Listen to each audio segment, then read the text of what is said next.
What happens when the person you once loved turns into your worst enemy?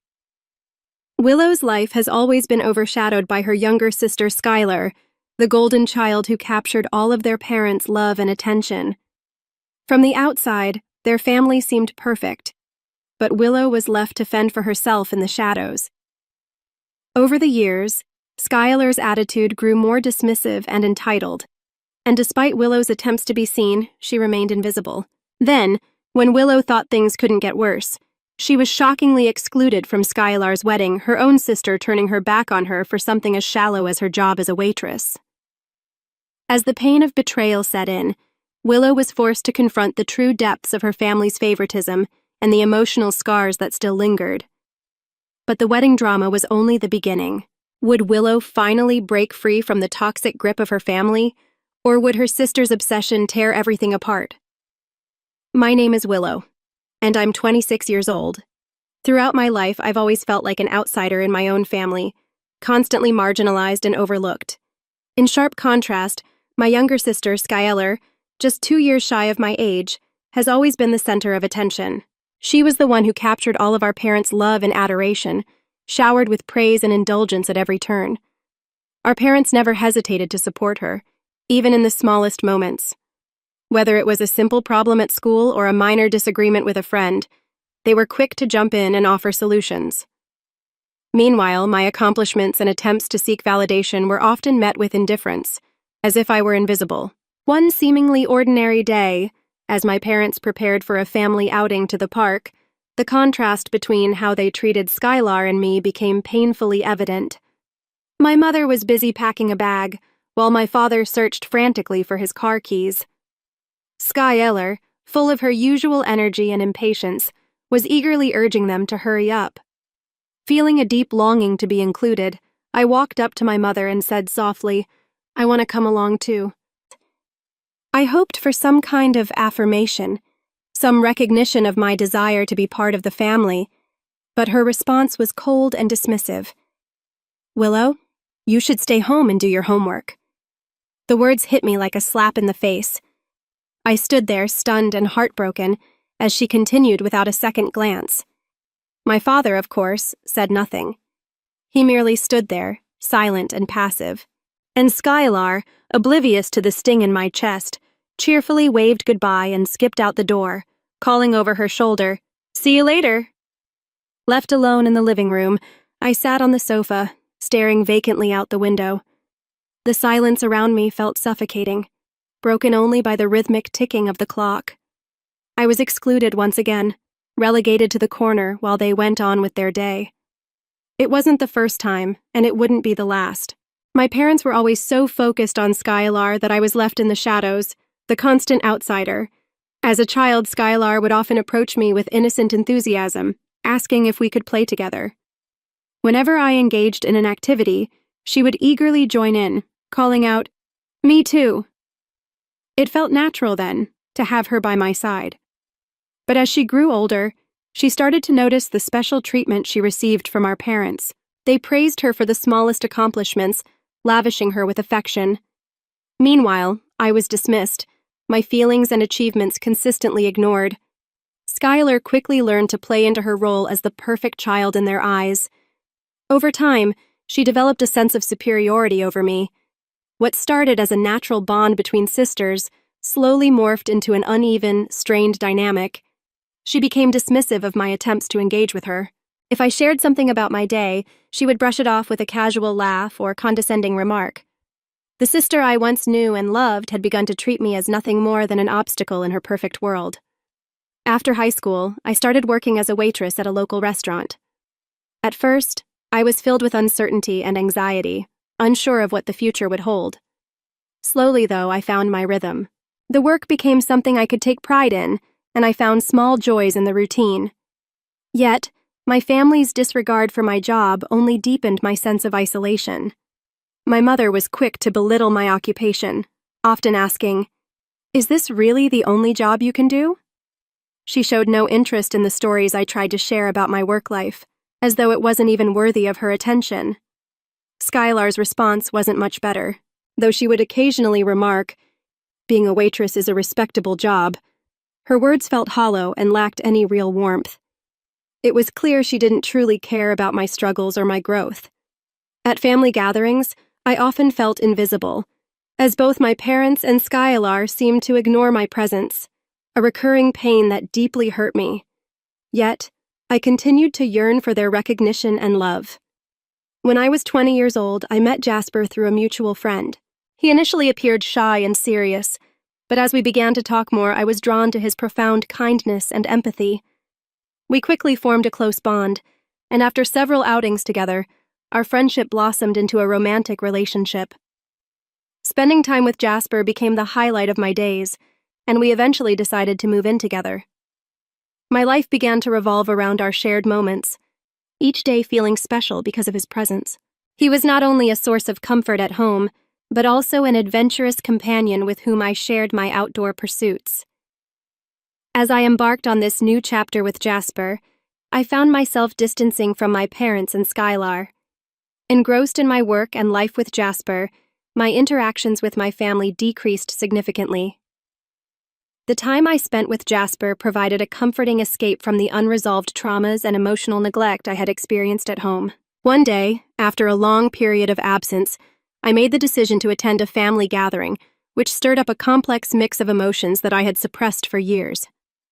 I engaged in light conversations with relatives I hadn't seen in a while, yet I noticed that my parents and Skylar still treated me as though I were invisible. Unexpectedly, Skylar loudly announced to everyone at the gathering, "I'm getting married!" I was taken aback, as this news was disclosed to me at the same time as it was to the other relatives, with no prior indication from her or my parents. This revelation overwhelmed me with a mixture of emotions, and I felt a distinct chill in the manner in which this news was shared within the family.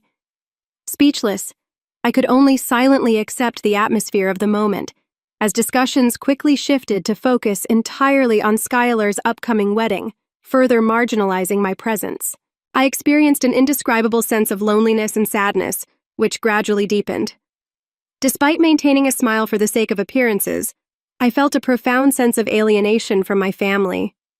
As preparations for the wedding began in earnest, my feelings of exclusion only intensified. Since I had moved out of the family home, I was not kept informed about the details of Skylar's wedding plans. In an attempt to be involved, I sent her a message saying, "If there's anything I can help with, just let me know," only to receive a curt and dismissive reply, "It's okay." Her indifference towards me made me feel even more insignificant and deepened my sense of alienation from the family. A few days later, I received an unexpected call from Skylar. "Willow, can I ask you about the wedding dress?" Surprised and willing to assist with anything related to her wedding, I eagerly awaited her instructions. However, her next words left me utterly speechless. "But you're not invited to the ceremony." The stark reality that I wasn't even invited to my own sister's wedding weighed heavily on my heart. Desperate for an explanation, I managed to ask why. I couldn't comprehend why I had been excluded. Skylar paused for a moment, then sighed deeply and responded, "Because I simply do not want my soon-to-be husband, Wesley, and his parents to become aware that your occupation is that of a waitress." As soon as those words pierced the air, an intense pain tore through my heart, feeling as if it were being ripped apart. To exclude me for such a superficial reason, my voice trembled with a mixture of disbelief and hurt, but Skylar responded with a chilling indifference. "That's just the way it is. If you truly cared about my happiness, you would understand, wouldn't you?" I stood there utterly stunned. It was clear that Skylar failed to comprehend the profound depth of pain her words inflicted upon me. She seemed oblivious to how deeply wounded I was, a hurt that extended far beyond what she could possibly imagine. "Have you ever even considered my feelings? Please think about me as well." At this, Skylar's voice grew louder. I was momentarily taken aback and involuntarily swallowed my next words, fully aware of how significantly she prioritized her own status above all else. "Fine. I'll email you the details about the dress," she remarked dismissively before unilaterally ending the call. At that moment, a constricting tightness enveloped my chest. A tumultuous blend of anger and sadness churned within me, leaving me grappling with a whirlwind of emotions. I had never envisioned that not being invited to my sister's wedding could inflict such profound pain. I resolved to compose myself and discuss this matter with our parents. Upon calling them, my father dismissed my concerns with a chuckle, suggesting that must be some kind of joke, while my mother mocked me with disbelief. Skylar would never say such a thing. These words nearly shattered my heart. They didn't believe a single word I said. This interaction only served to reaffirm the extent of my alienation within my own family, and a profound sense of disappointment washed over me. Unable to endure the cold treatment from my family any longer, I returned to the sanctuary of my home, where Jasper was seated on the sofa. He could instantly tell something was amiss and quietly inquired, "What happened?" I chose not to force a smile and instead opened up about everything: the wedding, the disheartening conversation with our parents, and the deep-seated feelings of alienation I had endured. As I concluded my recount, tears were threatening to spill. Jasper listened intently in silence. After a reflective pause, he sighed deeply and began to disclose something unexpected. "Actually, there's something I need to tell you. I've been secretly working as Skylar's wedding planner." His revelation left me wide-eyed, a complex mixture of surprise and suspicion rendering me momentarily speechless. "Why didn't you tell me sooner?" I managed to stammer out. Jasper's expression shifted slightly, his discomfort evident. "I knew you had distanced yourself from your parents and Skylar," he said quietly, "and considering that, I opted to remain silent. I was aware of how this situation could affect you."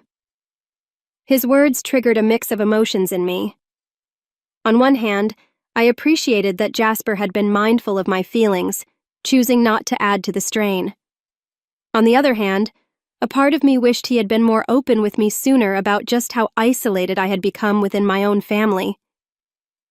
"But Skylar asked about the dress, didn't she?" Jasper continued, moving to sit beside me, gently draping an arm around my shoulders. I nodded, though my thoughts were still a swirl of conflicting emotions. "Yes, but the fact that she asked you about the dress suggests she still relies on you in some way." His words, spoken with such calmness and understanding, eased some of the tension in my chest. I looked up at him, feeling the weight of his perspective sink in. "Maybe Skylar might reconsider. Maybe she'll invite you to the wedding after all. If she truly disliked you, she wouldn't have asked for your help with the dress, right?"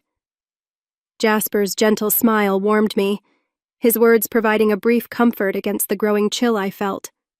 Still, the doubt lingered in my heart. I wasn't sure if I could ever expect an invitation from Skylar, no matter the reason behind her asking for my help. Jasper stayed close, his presence a steady support as I navigated through the web of emotions that tangled me. The preparations for Skylar's wedding dress continued, each stitch and fold a reminder of the exclusion I felt. Though the pain of not being invited weighed heavily on me, I focused on the one thing I could control: the perfection of the dress. I followed Skylar's instructions meticulously, ensuring every detail was flawless.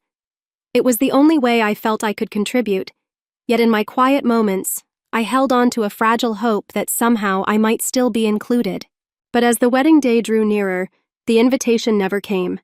The day of the rehearsal dinner arrived. The venue was beautifully decorated, and the air was filled with laughter and excitement as friends and family gathered. But amidst the celebrations, I couldn't shake the feeling of being an outsider. During a break in the dinner, Wesley, Skylar's fiancé, approached with a furrowed brow. I could see the concern in his eyes as he looked around. We had known each other since college. Not close friends, but always on good terms. The familiarity between us seemed to fuel his curiosity about my absence. "Hey, why isn't Willow here at the rehearsal dinner?" he asked, his voice tinged with confusion. "She's family, right?" Skylar paused, clearly caught off guard. She managed a forced smile before answering. "Oh, she's busy with work. It's no big deal." But Wesley wasn't convinced. His frown deepened and he pressed further. "But isn't it strange that your sister isn't participating?" Skylar hesitated, her smile faltering for just a moment. After a beat, she replied, "Well, maybe. But let's focus on enjoying the rehearsal dinner for now. You're here for the wedding, right?" Wesley, though still puzzled, chose to accept Skylar's words at face value and let the conversation go. Later that night, after the dinner had concluded, my phone buzzed with an incoming call. It was from Skylar. "Why did you snitch to Wesley?" Her voice, sharp and accusatory, took me by surprise. I sat up straight, bewildered. "What do you mean, snitch? I haven't said anything to Wesley." Skylar's anger laced her words. "Don't lie to me. You must have told him to ask me to invite you to the wedding, didn't you?" I froze, my chest tightening with confusion and hurt. "No, Skylar, I didn't say anything like that." Her voice was venomous. "Don't lie to me. Why else would Wesley say something like that? You must have manipulated him into asking me to invite you." The accusation hit me like a slap in the face. I could feel the tears welling up as I tried to explain. "I didn't say anything, Skylar," I choked out, my voice faltering. "Please, you have to believe me." Skylar's harsh words echoed in my mind long after the call ended. It felt like a betrayal I couldn't fully process. I had hoped deep down that things could somehow be mended, but the sting of her accusations left me shattered. I wanted to cry out, to demand answers, but the weight of the years of neglect, the exclusion, and the broken trust had taken their toll. I couldn't understand why she would lash out at me like this. I had never tried to sabotage her wedding, never tried to interfere with her life. But in her eyes, I was the enemy. "Stop interfering with my wedding. It's none of your business." Saying that, Skylar hung up the phone. Several hours later, my phone rang again, this time displaying the names of our parents. As I answered, I was immediately met with my mother's icy voice, her words dripping with disappointment. "Willow, what are you thinking? Interfering in your sister's wedding? What could possibly be your motive?" Her accusation shocked me. "I didn't ask for anything. Wesley was merely curious." I tried to explain, but my father's stern and disapproving voice soon followed, adding to the barrage of criticisms. "Do you realize the extent of the trouble you've caused Skylar with your actions?" he demanded, his tone cold and accusatory. At that moment, a surge of intense anger and frustration welled up inside me, compounded by the injustice of being misunderstood and unfairly blamed. "I don't want to say anything anymore. It's clear no one believes me anyway," I concluded, feeling utterly defeated and helpless, and ended the call. Tears threatening to spill over, crushed by the harsh words of my family, I was overwhelmed by a profound sense of frustration. Yet I was not ready to leave the situation unresolved. Driven by a mix of anger and determination, I picked up the phone and called Jasper. "Jasper, please go ahead and cancel the rental of Skylar's wedding dress." And there was a brief pause on the line as Jasper processed my request, but he eventually responded with understanding and support. "Okay, I understand how you feel. I'll support your decision." From what Jasper later told me, Skylar was visibly distraught, unable to grasp the unfolding events. On the day of the wedding dress did not arrive as planned. It is said that the guests were abuzz at the venue. Amid the mishap of the missing wedding dress, the ceremony apparently came to an end. In the aftermath of the ceremony, unable to contain her frustration and anger, she confronted Jasper, demanding, "Why did this happen? What were you doing as the planner? You've ruined my most important day." Following these tumultuous events, Skylar departed on her honeymoon with Wesley. Unexpectedly, during their honeymoon, I received a call from Wesley. His voice carried a tone of confusion and concern. "Willow, I need to ask you something. I tried discussing why you weren't at the wedding with Skylar, but she's been evasive," he continued, his words tinged with confusion and suspicion.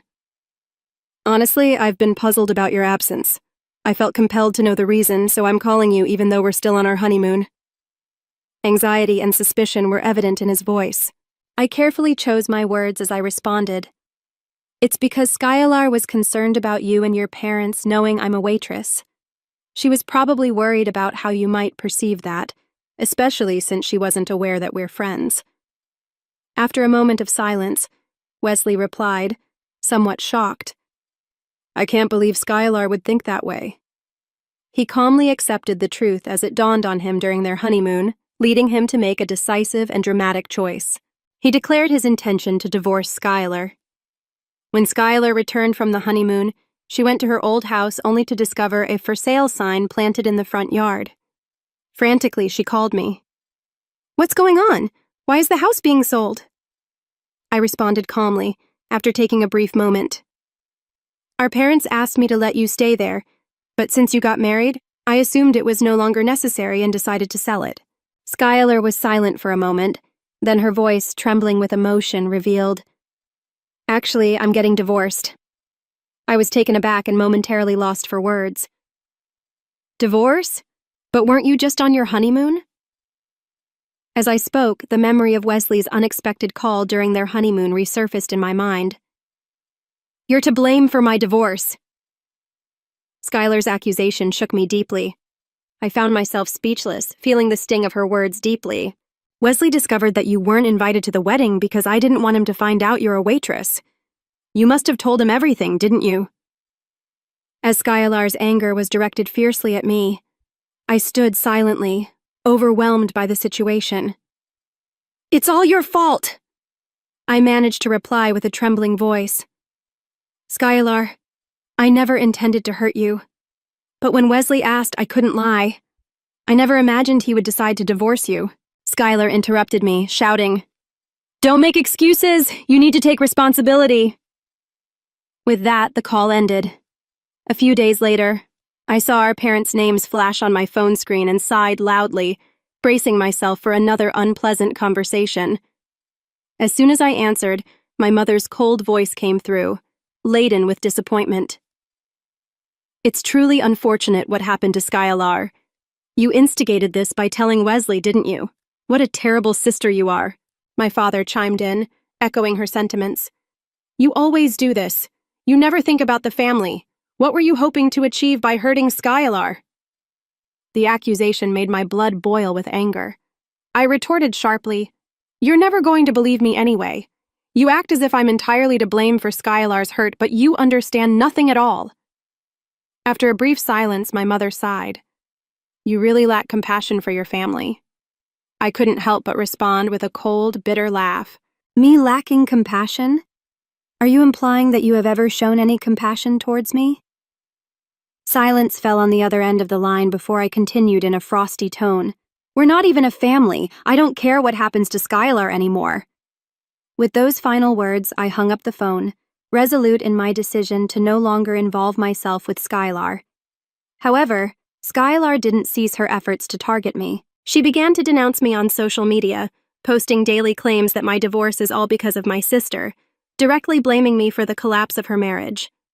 Her posts escalated each day, turning into attacks not just on me, but also on our family and friends. One afternoon at work, the door to the store swung open with a sudden force, and Skylar stormed in. The moment she saw me, her expression twisted with fury, and she raised her voice so loudly that it startled everyone around us. You've ruined my life! She screamed, her words cutting through the air like a knife. My coworkers froze, eyes wide in shock as she stormed toward me, completely ignoring the stunned customers who were witnessing the outburst. With every step she got closer, her finger pointed directly at me. You caused my divorce by telling Wesley! Her voice reverberated throughout the store, loud and accusatory. I felt the heat of embarrassment creep up my neck, but I forced myself to maintain composure. Skylar, please stop this here, I pleaded, my voice trembling slightly, but her rage was uncontrollable. She continued to berate me in front of everyone, oblivious to the discomfort she was causing. My heart raced, and with no other option left, I dialed security to handle the escalating situation. It wasn't just at work. One afternoon, Skylar barged into my home, shoving me aside as if I were nothing. Without warning, she began to violently smash items around the living room. The sound of glass shattering echoed in my ears as I scrambled to grab my phone and record her behavior. The image of her destruction was hard to comprehend. How had my sister, once someone I loved, become so completely unrecognizable. Skylar's harassment didn't stop there. She began filling my mailbox with threatening letters, each one more venomous than the last. Every morning I was greeted by horrific graffiti scrawled across my door, words like traitor and worst sister smeared in paint. The intensity of the hate grew worse with each letter. Phrases like, "You've caused me to lose everything," and "I will never forgive you," were etched into my mind, like poison slowly seeping into my soul. At first I tried to dismiss it. "It's just Skylar," I would tell myself. But when neighbors began to ask, "Have you seen the woman causing a scene outside your house?" Or, "Are you okay?" I could no longer ignore the toll it was taking on my mental health. I never imagined her obsession would spiral so far out of control. Reaching my breaking point, I turned to Jasper for advice. Together, we decided to take legal action. We spoke with a lawyer, and after gathering enough evidence of Skylar's violent harassment and stalking, we filed a lawsuit. The photos, video recordings, and letters we had collected painted a clear picture of the torment I had been enduring.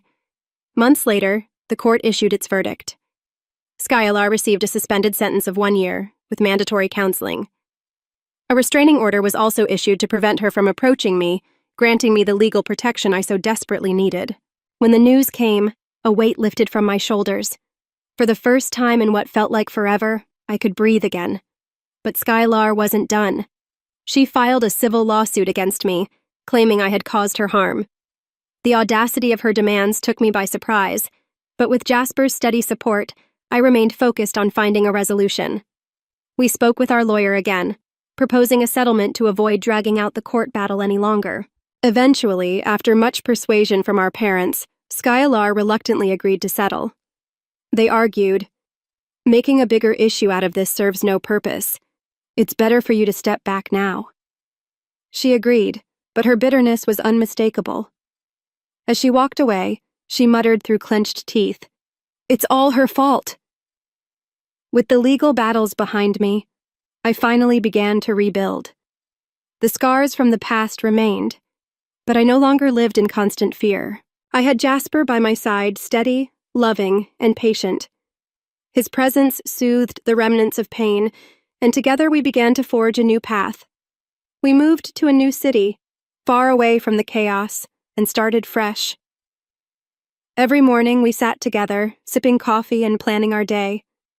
These simple, everyday moments became my greatest source of joy and contentment. "From now on, let's walk forward together," Jasper would say softly, holding my hand. The warmth of his touch melted away the last of the coldness that had lingered in my heart. With him, I knew I was no longer alone, and that gave me the strength to face whatever came next. The shadows of the past might never completely vanish, but with Jasper by my side, I was ready to step into the future. I took a deep breath and faced forward. This was not just an end, it was the beginning of something new. A fresh chapter in my life, one I was finally ready to embrace. Willow's story brings up a tough question. What does it really mean to be family? For years, she's been treated as secondary to Skylar, always overshadowed by her sister's needs and accomplishments. This exclusion from the family dynamic leaves her struggling with her self-worth, as her love and validation have always been conditional. The moment she's excluded from Skylar's wedding, it becomes clear that family ties can sometimes be more about societal expectations than genuine love. Willow's attempts to seek recognition from her family were met with indifference and rejection. Yet when she finally started living life on her own terms, moving in with Jasper and distancing herself from the toxic environment, she found her sense of self. Willow's journey is a reminder that our worth shouldn't depend on the approval of those who don't truly see us. We must question how much we're willing to sacrifice for the sake of family acceptance. Despite the deep wounds caused by Skylar's exclusion, there's a small spark of hope when Skylar admits her jealousy and regret. This raises the question, can family bonds truly be rebuilt after years of neglect and betrayal? Willow's choice to maintain distance reflects the strength required to break free from toxic cycles, but can forgiveness create space for healing? Would you have tried harder to mend the relationship with your family, or would you have chosen to walk away as Willow did? Share your thoughts in the comments, and let's discuss how we can navigate complex family dynamics. Don't forget to like, subscribe, and share your opinions.